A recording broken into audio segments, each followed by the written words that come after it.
But a book doesn't have to be canonical to be important. The biblical writers quote books that are outside the Bible all the time to make specific points.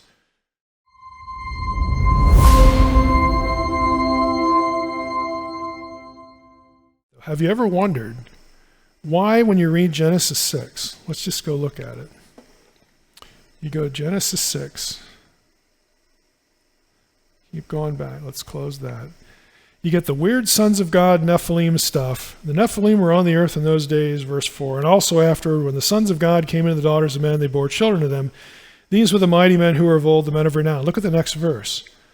The Lord saw that the wickedness of man was great in the earth, and that every intention of the thoughts of his heart was only evil continually.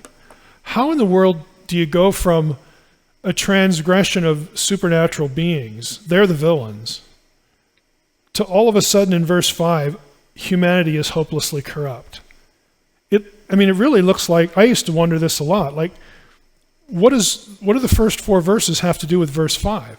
They're totally disconnected if you don't know the backstory. Again, the backstory, all of these elements are there. You have interference of the sons of God with humanity, and in the Babylonian version, they teach us wonderful things. They teach us about drugs, and they teach us about astrology, and they teach us about dark arts. They teach us how to do, all sorts of things. And we're Babylon. We're the greatest civilization on the earth. We conquer everyone, okay? But to the Israelites, it's like what these guys did, the sons of God, these divine beings, coming down, and cohabiting with women and all that stuff, and producing Nephilim. What this was the result of was, in our case, we're just Israel. In our case, their descendants tried to wipe us out at Canaan.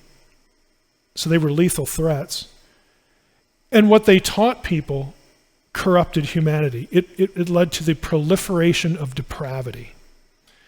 And since Enoch knows the Mesopotamian story, if you read the Enoch version, he has all of that laid out. And that's the literature that Peter dips into in 2 Peter. So when Peter dips into the angels that sinned and the flood story to castigate false teachers, it's very logical for him to do so. Because the idea in ancient Judaism was that, again, the reason why we have so much evil and sin is, yes, Adam and Eve fell. There was a divine rebellion, so he's part of the blame. Humans are part of the blame. But then when you get to Genesis 6, it's like what happened here led to the explosion, the proliferation of depravity throughout the earth. Again, whoever wrote Enoch knows the full backstory that's behind Genesis 6, 1 through 4. Whoever wrote Genesis 6, 1 through 4, Moses or somebody else, they know the story too, but they've condensed it, and they don't bother to tell their readers all of the backstory because they just assume their readers know it.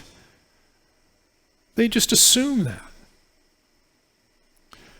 Unfortunately for us, we don't know any of this stuff.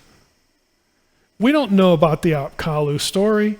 We don't know, that Genesis 6, 1 through 4, 1 through 5 is responding to that Mesopotamian story. We don't know what Enoch's doing. In fact, we tell people not to read Enoch because it's not a biblical book, and it's not inspired. It shouldn't be part of the canon. But a book doesn't have to be canonical to be important. The biblical writers quote books that are outside the Bible all the time to make specific points. Okay, Peter knows this literature. And because he's read it, he has a fuller picture of what Genesis 6, 1 through 4 means, how it operates, why it's there, why the first 4 verses make sense of the 5th verse, the human wickedness, it juxtaposed to the sons of God event. Peter understands that, and he uses it in his discussion to avoid false teachers. It makes perfect sense across the board for him to do this. The thing is, we are cut off from the context, both by being cut off from the data, and unfortunately, as of 2010, we at least had a scholar who marshaled it all together and published it in an article you can actually get. We're cut off from the data, but our tradition, the way church, evangelicals and all traditions of Christianity have approached Genesis 6:1-4 to strip out the supernatural elements and say there's nothing going on here with angels or supernatural beings, citizen, move along. And trying to explain away the Nephilim, trying to explain away what Peter's doing. Nobody did any of that in antiquity because they understood what the thing was about. Okay, we are living on the other side. We're living on top of 2,000 years of avoiding it, of cutting it off, of obscuring it, of hiding it, of running away from it. It's there for a reason, and it's going to bleed into other parts of the Bible, other parts of the Old and the New Testament.